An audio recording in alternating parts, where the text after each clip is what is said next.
बहुत साल पुरानी बात, एक कवि ने लिखा है, तुम तरण कारण भवनी मारण, बनी मन आनंद लो। श्री नागी नंदन जगत वंदन, आदिनाथ निरंजनो। निरंजनो जो अंजन से रहित है। अंजन क्या? अंजन कैसा होता है? जो आंख में डाला जाता है उसको अंजन बोलते हैं।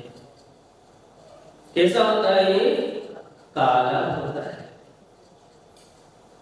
और जब काला होता है तो काला क्या करता है? काला अंधकार की ओर ले जाता है। तो जो अंधकार से रहित हो गए हैं, अंधकार क्या चीज है? अंधकार क्या चीज है? राग द्वेष, ये अंधकार है। ये जीव को सुपथ से हटा करके कुपथ की ओर ले जाते हैं। तो जो निरंजन है अर्थात राग द्वेष से रहित है, और राग द्वेष को बोलते हैं कर्म, है ना? ज्ञानावरणी, दर्शनावरणी, आगे मोहनीय, आयु, नाम, गोत्र, अंतर। अब देखो पाठशाला में पढ़ाने वाले इतने और पढ़ने वाला नहीं है ना? आज से पाठशाला शुरू होने वाली है। कल माइक में बोला था कि आज से पाठशाला शुरू होगी, तो सबसे पहला विद्यार्थी में, है ना? तो कैसे हैं? जो निरंजन हैं अर्थात जो राग द्वेष रूपी कर्म कलंक से रहित हो गए हैं, ऐसे जो अंजन से रहित हैं वो निरंजन हैं। और कैसे हैं? जगत वंदन। जगत किसको बोलते हैं? संसार को। संसार किसको बोलते हैं? त्रैलोक्य को। त्रैलोक्य किसको बोलते हैं? ऊर्ध्वलोक, मध्यलोक, अधोलोक को। ऊर्ध्वलोक किसको बोलते हैं? स्वधर्म इंद्र को। मध्यलोक किसको बोलते हैं? चक्रवर्ती को। और अधोलोक किसको बोलते हैं? धर्मेंद्र को। ये तीन को ही ऊर्ध्व मध्य अधोलोक क्यों बोलते हैं? क्योंकि तीन इन तीन लोक के स्वामी हैं। ये तीन लोक के स्वामी हैं, इसलिए ऊर्ध्वलोक यदि स्वधर्म इंद्र को बोलो तो चलता है, मध्यलोक चक्रवर्ती को बोलो तो चिन्हित होता है, और अधोलोक यदि धर्मेंद्र को बोलो तो ज्ञान में आता है। तो तीन लोक से जो वंदनीय है, कैसे वंदनीय है? अरे स्वधर्म इंद्र आता है ऊर्ध्वलोक का अधिपति, और भगवान के मस्तक पर आकर के एक बड़ा छत्र धारण करता है, एक छत्र लगाता है कि आप मेरे पिता हैं, आप मेरे गुरु हैं, आप मेरे भगवंत हैं, आप मेरे सर्वस्व हैं, इसलिए मैं आपके ऊपर इस छत्र को धारण करता हूं और इस छत्र की छाया में मैं रहने का संकल्प करता हूं। कौन करता है ये? स्वधर्म इंद्र। स्वधर्म इंद्र कौन से लोक का स्वामी? ऊर्ध्वलोक का स्वामी। तो भगवान कैसे हो गए? ऊर्ध्वलोक वंदित हो गए। फिर अधोलोक का स्वामी धर्मेंद्र आता है, पूरी विभूति के साथ आता है, और आकर के एक विशिष्ट छत्र भगवान के उस छत्र के ऊपर एक छत्र और लगा देता है कि हे भगवान, मैं अधोलोक का स्वामी हूं, लेकिन मेरे स्वामी, मेरे नाथ, मेरे प्रभु, मेरे गुरु, मेरी आत्मा आप हो, इसलिए मैं ये छत्र आपके मस्तक पर धारण करके आपका अधीनता, आपका आधिपत्य स्वीकार करता हूं। तभी चक्रवर्ती महाराज उतर के आते हैं, और आकर के एक देदीप्यमान छत्र जो मनुष्य लोक के मनुष्यों ने बनाया हुआ है, उस छत्र को भगवान के तीसरे छत्र के ऊपर, दूसरे छत्र के ऊपर तीसरे छत्र के रूप में विराजमान कर देते हैं, और वो चक्रवर्ती आकर के 1008 नामों से भगवान की स्तुति करता है, और स्तुति करता है कि हे भगवान, मुझ में ये 1008 लक्षण प्रकट हो जाए, इसलिए मैं आपके आपकी अधीनता, आपका चरण सेवक बनने का प्रयत्न शुरू करता हूं और मैं अपने आप को आपका दास मानता हूं। ऐसा करके वो अष्टांग नमस्कार करता है। इसलिए कहा जगत वंदन। क्या कहा? जगत वंदन। फिर नाभि नंदन। नाभि नंदन क्या है? जो नाभि से उत्पन्न हुए हैं, ऐसे जो नाभि राज के अभिनंदन हैं यानी पुत्र हैं, उनको भी नमस्कार करना। तो नाभिराज के पुत्र हैं। नाभिराज कौन? इस भूमि का प्रथम राजा, जिसने हमें आदिनाथ भगवान से परिचय कराया, जिसने अपनी संपूर्ण श्रद्धा, संपूर्ण वैभव भगवान आदिनाथ को बाल्य अवस्था में ही समर्पण कर दिया। ये भी त्रैलोक के पूज्य हैं, मैं इनके सामने कुछ नहीं।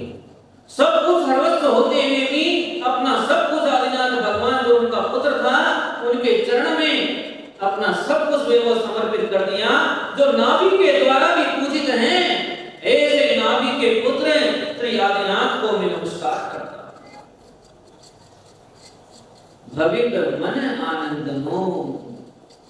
भव्यों के मन को आनंद देने वाले हैं। भव्य कौन है?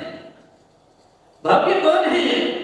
वो सियाल जो एक पहाड़ पर लेटा हुआ है, जिसने 4 प्रकार के आहार पानी का त्याग कर दिया है और भरत चक्रवर्ती की का जीव पूर्व पर्याय में जाकर के उसकी सेवा सुसुद्धा कर रहा है।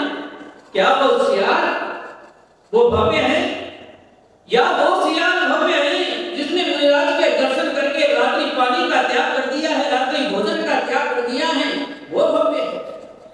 या वो आदमी भव्य है जिसने मुनिराज जो जंगल में सिंह को, चीते को, भेड़ को, बानों को सबको मारता है, लेकिन जब सागर से मुनिराज के दर्शन करता है तो अपने हथियार उनके चरणों में रख करके अपना मस्तक उनके चरणों में झुका देता है कि आप बन के देवता हैं, आपको प्रणाम करता हूं, मुझे आज्ञा प्रदान कीजिए कि मुझे करना क्या है, मेरी आत्मा का कल्याण कैसे होना है, मुझे मार्ग दीजिए।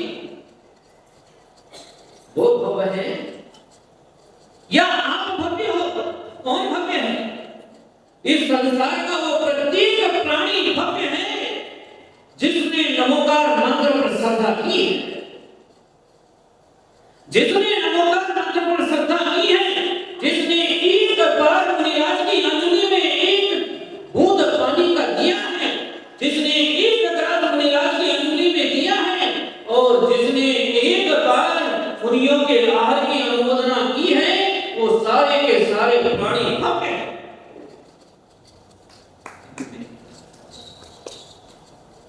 अभी मैंने कहा था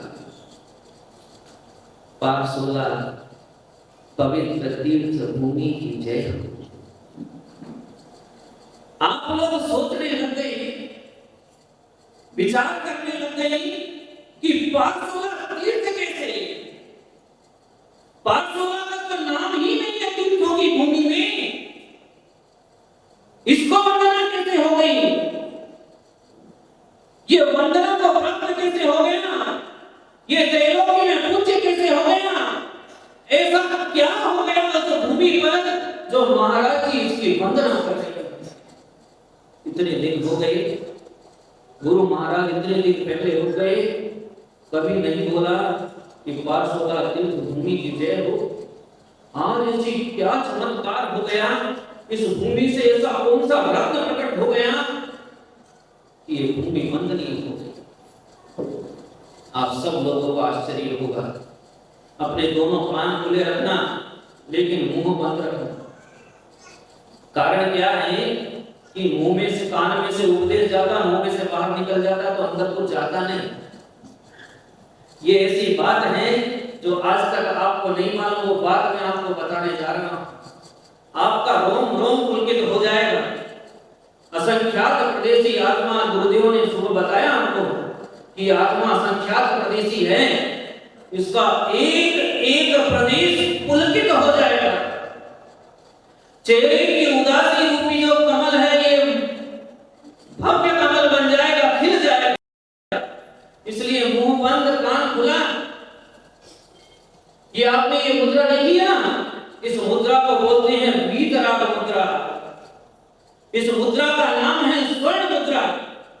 यदि ये स्वर्ण मुद्रा पाठशाला की धरती पर आ जाए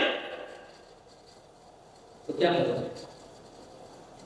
ये स्वर्ण मुद्रा पाठशाला की धरती पर आ जाए तो क्या करोगे? सारे दुकान के ताले लगा करके, रसोई के ताले लगा करके, घर बार बंद करके इस मुद्रा को घेरे या बैठे रहोगे, क्योंकि ये त्रैलोक की विजयी मुद्रा है। जब चारित्र चक्रवर्ती आचार्य शांति सागर जी महाराज प्रतापगढ़ से उदयपुर के लिए विहार किए, उस समय इस पाठशाला की भूमि का भाग्य जगा। चारित्र चक्रवर्ती प्रथमाचार्य शांति सागर जी महाराज उस विहार में इस पाठशाला की भूमि पर 2 दिन निवास करके आगे बढ़े। ज्ञात है नहीं जानते ना? ये तो गुरु के हृदय कमल से निकले हुए वचन हैं और इसकी प्रामाणिकता है श्रीमान मानीलाल जैसा डागरिया साहब। कल और 2-3 रोज पहले है क्या लोह पुरुष? नहीं है। 2-3 रोज पहले मेरी उनसे चर्चा चली,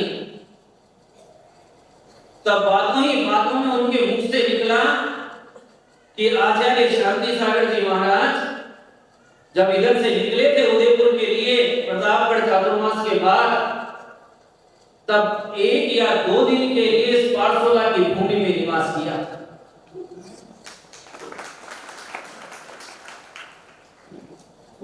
मैंने कहा कि ये रहस्य की बात आपके दिल में कैसे रही? ये रहस्य तो फूट पड़ना चाहिए था, लोगों को मालूम हो जाना चाहिए था। यहाँ तो दिवाली मननी चाहिए थी, ये दिवाली मनने से क्यों रोक दिया आपने? तो उन्होंने कहा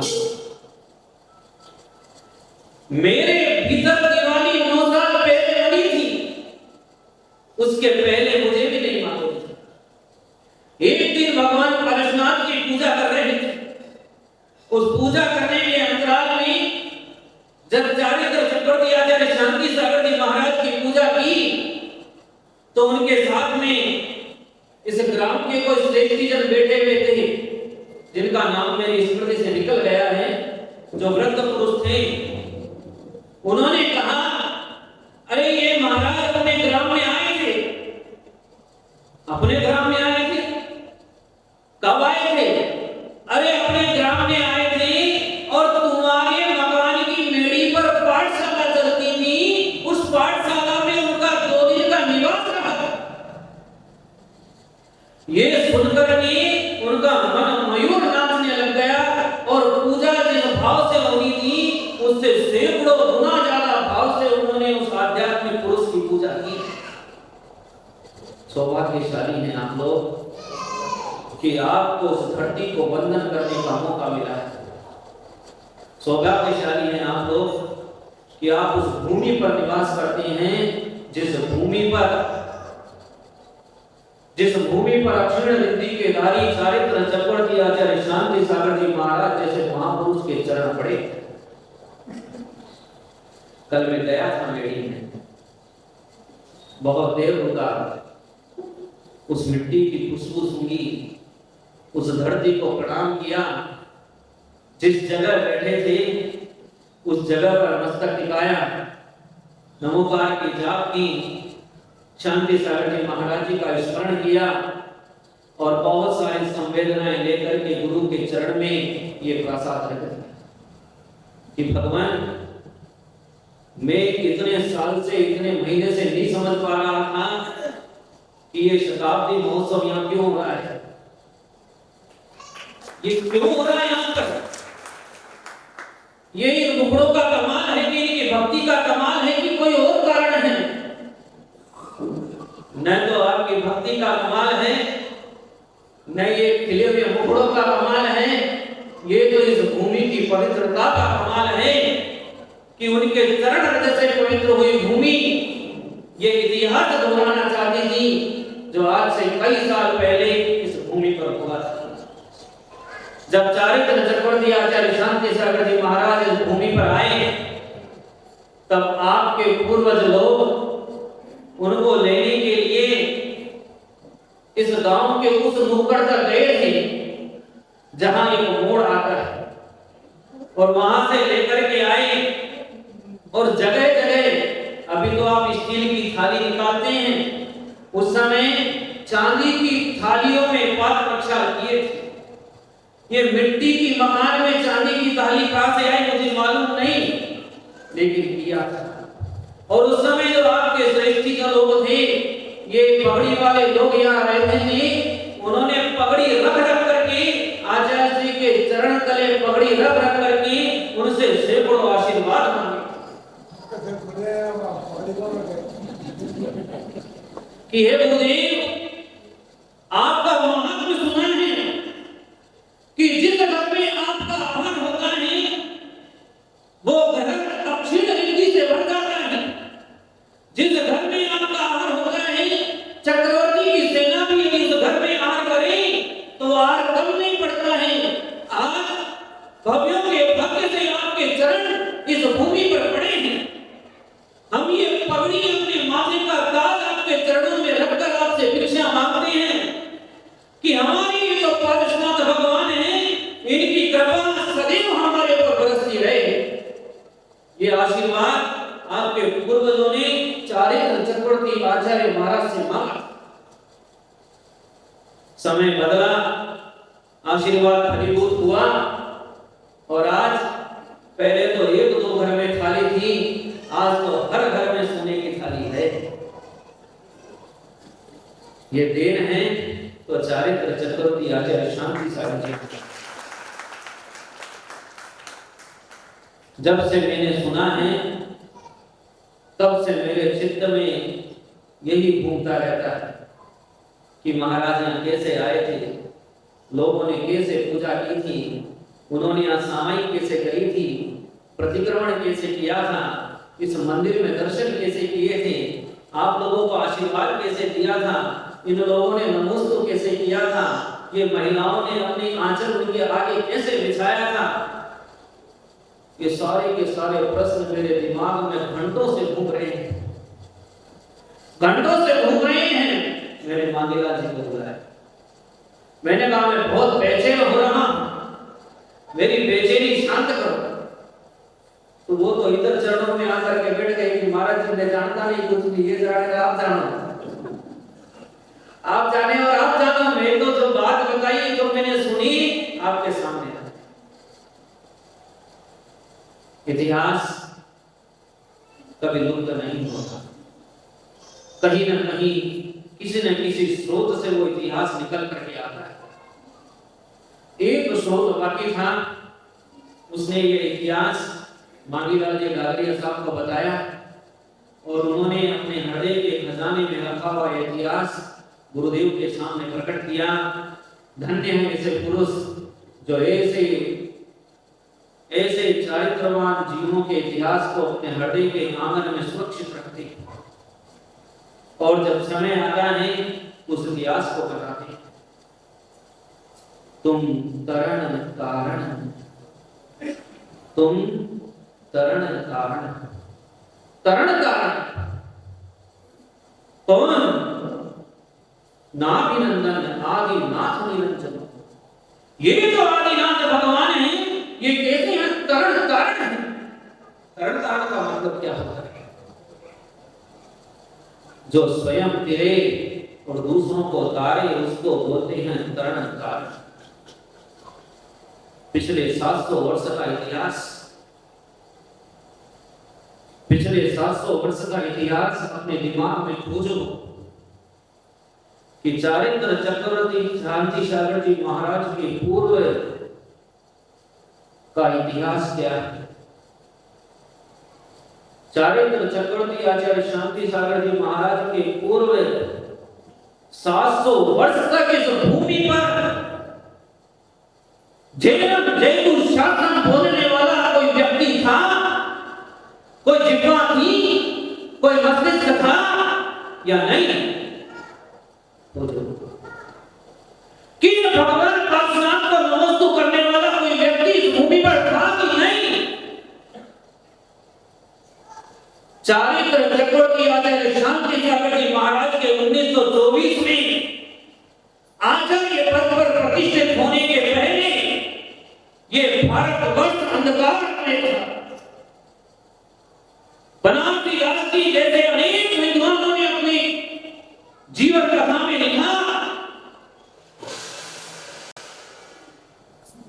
कि हम शास्त्रों में पढ़ते थे कि मुनिराज होते हैं, मुनिराज के दर्शन करने मात्र से चिर संचित पाप नष्ट हो जाते हैं। हम तो पाप के पुतले हैं, हमारा पाप कैसे नष्ट हो। जंगल जंगल जाकर के मुनिराज खोजते थे, गांव गांव में दृष्टि डाल करके मुनिराजों को खोजते थे। यहां से लाहौर तक, उधर पांडिचेरी गुहा तक, इधर आसाम तक, सुदूर जहां तक उनकी दृष्टि पहुंचती थी वहां तक मुनिराजों को खोजने में उनका चित्त लगा रहता था। अथक परिश्रम करने के बाद भी ये मुद्रा के दर्शन उनको नहीं मिले कि कहीं कोई मुद्रा उनको देखने को मिल जाए। नैना तरस गए।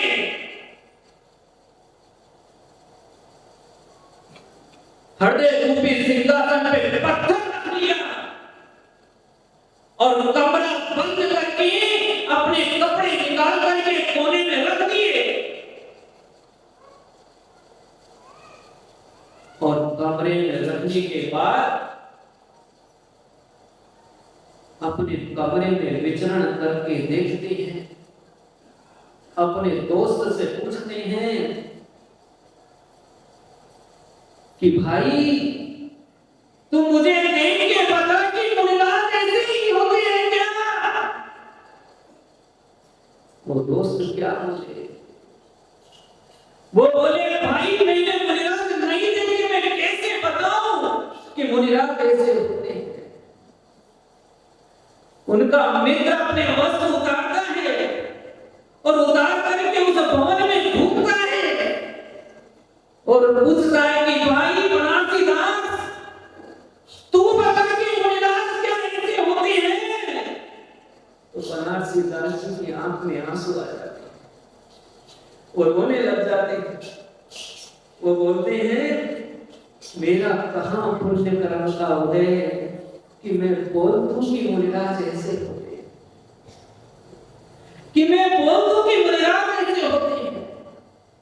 इस महीने में आप पाठशाला के लोग भाग्यशाली हो कि इस नगर से बाहर नहीं जाना पड़ा। चारित्र चक्रवर्ती महाराज खुद चल करके भक्त जीवों को दर्शन देने आ गए। इसीलिए कहा जा रहा है भविक मन आनंद लो। भव्यों के मन को आनंद देने वाले हैं कौन? ये स्वर्ण मुद्रा, ये वीतरा मुद्रा, ये चारित्र चक्रवर्ती महाराज जो भव्यों के मन को आनंद प्रदान करते हैं। उन्होंने दर्शन किया होगा, कितना आनंद लिया होगा। 2 दिन में जैसे कोई 2 जन्म का आनंद ले लिया होगा, उनको तो 2 जन्म का आनंद मिल गया। मेरे कान ने ये सुना कि महाराज यहां पधारे थे, मैंने तो 100 जन्म का आनंद ले लिया, 100 जन्म का आनंद ले लिया। मैंने तब से लेके आज तक अनगिनत बार इस भूमि को प्रणाम कर लिया कि मुझे सौभाग्य मिला उस भूमि को स्पर्श करने का जिस भूमि को चारित्र चक्रवर्ती महाराज ने स्पर्श किया। ये वो महामना आचार्य थे जिन्होंने इस जैन धर्म को, जैनम जयतु शासनम, इसकी आवाज को इस भूमि पर 700 साल बाद वापस बुलंद किया।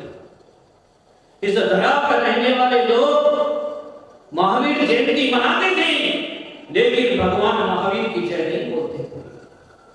अपने आप को वीतराग मुद्रा का अनुयायी मानते थे, लेकिन उपवास करते थे तो फल फ्रूट सागार करते थे। अपने आप को वीतराग मुद्रा का अनुयायी मानते थे, लेकिन मुंह पर पट्टी बांध कर अपने कार्य किया करते थे, अपने आप को भगवान परशुराम का भक्त मानते थे, लेकिन अहिंसा परमो धर्म की जय ये गूंज इस भूमि पर से समाप्त हो गई थी। जियो और जीने दो का नारा जो भगवान महावीर ने दिया वो शास्त्र के पन्नों में विलुप्त हो गया था। इसको शास्त्र के पन्ने में से खोज के निकाला तो महामनाही चारित्र चक्रवर्ती आचार्य शांति सागर जी महाराज, जिन्होंने घर घर जाकर के, गांव गांव जाकर के, नगरी नगरी जाकर के जियो और जीने दो इस नारे को बुलंद किया। उन्हीं की देन है कि भारत के संविधान में भगवान महावीर की तस्वीर छपी। यदि उन्होंने उस काले कानून के खिलाफ आवाज नहीं उठाई होती और ये जैनों का धर्म जीता नहीं होगा तो भारत के संविधान में जैन धर्म का नाम स्वर्ण अक्षरों में लिखा नहीं गया होता। हम लोग तो मुर्दे बन के बैठे थे, निरंजन नहीं थे, हम अंजन बन के बैठे थे। जिस समय ये कानून आया कि जैन धर्म स्वतंत्र धर्म नहीं है, एक भी व्यक्ति खड़ा होकर के नहीं बोला ये ध्वज स्वतंत्र ध्वज है, कोई नहीं बोला। बड़े बड़े विद्वान थे, बड़े बड़े श्रेष्ठी थे, ऐसे ऐसे लोग इन वीतराग भगवान की पूजा करने वाले थे जिन्होंने उस जमाने में ब्रिटिश गवर्नमेंट को 2 करोड़ रुपया उधार दिया। सर सेठ हुकमचंद जी जिन्होंने ब्रिटिश गवर्नमेंट को दूसरे विश्व युद्ध के काल में 2 करोड़ रुपया दिया। ऐसे सोनी जी की, अजमेर के सोनी जी, और इस भारत में हर 100-200 किलोमीटर पर एक बड़ा शिप हुआ करता था जिसकी गूंज उस पूरे एरिया में गुजरा करती थी, जिसके आवाज के सामने कोई दूसरी आवाज नहीं उठती थी। ऐसे इस वीतराग धर्म को पूजने वाले लोग थे, लेकिन सबकी आवाज कुलड़े के अंदर बंद हो गई। एक भी व्यक्ति नहीं बोला कि नहीं ये अनादि लीला धर्म है, पंचम काल के अंत तक प्रलय भी हो जाए तो ये मिट नहीं सकता। चारित्र चक्रवर्ती आचार्य शांति सागर जी महाराज जी ने अन्न का त्याग कर दिया तो भारत के तमाम लोग उनके चरण में जाकर के खड़े हो गए। महाराज आप पागल हो गए, आपकी बुद्धि भ्रष्ट हो गई है, मर जाओगे, अन्न का त्याग मत करो, अन्न का त्याग मत करो। आज चौके में जाके अन्न ले लेना महाराज जी, ये काल वो काल नहीं है कि आपकी सुनी जाएगी। यदि उस जगह ये लोह पुरुष नहीं होगा जिसकी छाती वज्र की थी, जिसका संकल्प वज्र से भी कठोर था, ये महापुरुष नहीं होते तो किसी ने गन्ने के रस का गिलास पी लिया होता। लेकिन ये महापुरुष ने कहा कि भगवान महावीर की वाणी है कि ये धर्म पंचम काल के अंत तक रहेगा। सारी दुनिया की ताकत एक तरफ हो जाए तो भी ये जिन धर्म कभी लुप्त नहीं होगा, ये मेरी अटल श्रद्धा है। सारे श्रेष्ठियों की आंखें नम हो गई, झुक गए। इस अटल महापुरुष के सामने सेठ लोगों की तो मन से उद्गार नहीं निकले, लेकिन ग्राम में निवास करने वाले लोगों ने एक समय के अन्न का त्याग कर दिया। सुनना महापुरुषों, उस ग्राम के लोगों ने जब तक यह फैसला महाराज जी के मंतव्य के अनुसार नहीं होगा तब तक के लिए हम एक समय अन्न का त्याग करते हैं। और ये त्याग एक दिन के बच्चे से लेकर के 100 साल के वर्ष तक के लोगों ने किया। पूंजीपतियों को पसीना नहीं आया, लेकिन जो धर्मपति थे वो धर्म के साथ हो गए, वो धर्म के साथ हो गए। ऐसे प्रज्ञा पुरुष, ऐसे प्रातः स्मरणीय आचार्य शांति सागर जी महाराज जब इस बागेर मेवाड़ की धरती की तरफ आए तो इधर छाणी वाले आचार्य शांति सागर जी महाराज जो सागवाड़ा के आसपास विचरण कर रहे थे, उनको जब ये मालूम पड़ा कि इस धरती का देदीप्यमान शिखर इस ओर आ रहा है, तो उन्होंने उनके दर्शन करने तक के लिए अन्न का त्याग कर दिया कि जब तक मैं इन महापुरुष का दर्शन नहीं करूंगा तब तक मेरे अन्न का त्याग है। उस समय की छपी हुई जैन मित्र ने यह घटना छपी है।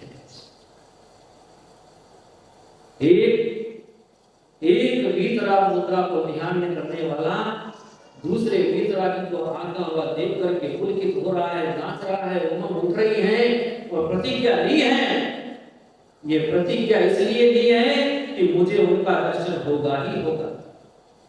प्रतिज्ञा पूर्णता को प्राप्त होती है, संकल्प पूर्ण होता है, और जब एक त्यागी व्यक्ति संकल्प ले ले तो संकल्प पूर्ण होता है। बंधुओं, इसलिए कहा कि कारण धरण जो स्वयं तरे दूसरों को तारे, ऐसे चारित्र चक्रवर्ती आचार्य शांति सागर जी महाराज जिन्होंने इस भूमि पर आकर के,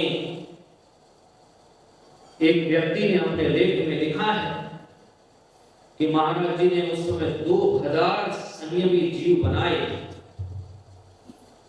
मैंने बहुत इतिहास खोजा कि 2000 लोगों का नाम कहीं मिल जाए, लेकिन नहीं मिला। लेकिन फिर भी लगभग 100 संयमियों के जितने नाम हमको मिले कि आचार्य महाराज ने इस पूरे भारतवर्ष में लगभग 100 संयमियों को दीक्षा, 100 साधुओं को दीक्षा प्रदान करके संयम का उपकरण प्रदान किया। ये वो समय था जिस समय मुनियों को देखने के बाद लोग गालियां निकालते थे, उनके ऊपर वस्त्र डाल देते थे, कीचड़ फेंकते थे, अपवाद लगाते थे। ऐसे अनेक उपसर्ग उनके को हुआ करते थे। उस कलिकाल में उन्होंने नगर नगर जाकर के भगवान महावीर के दर्शन दिए। ऐसे चारित्र चक्रवर्ती आचार्य शांति सागर जी महाराज इस पार्श्वगर की धरती पर आए।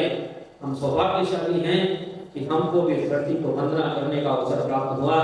आप सब भी सौभाग्यशाली हैं कि आप सब भी इस धरती पर जन्म को प्राप्त हुए, जिस धरती पर आचार्य महाराज आए। ऐसी धरती को बारंबार वंदना करते हुए बोलिए परम पूज्य प्रथमाचार्य चारित्र चक्रवर्ती आचार्य शांति सागर जी महाराज की।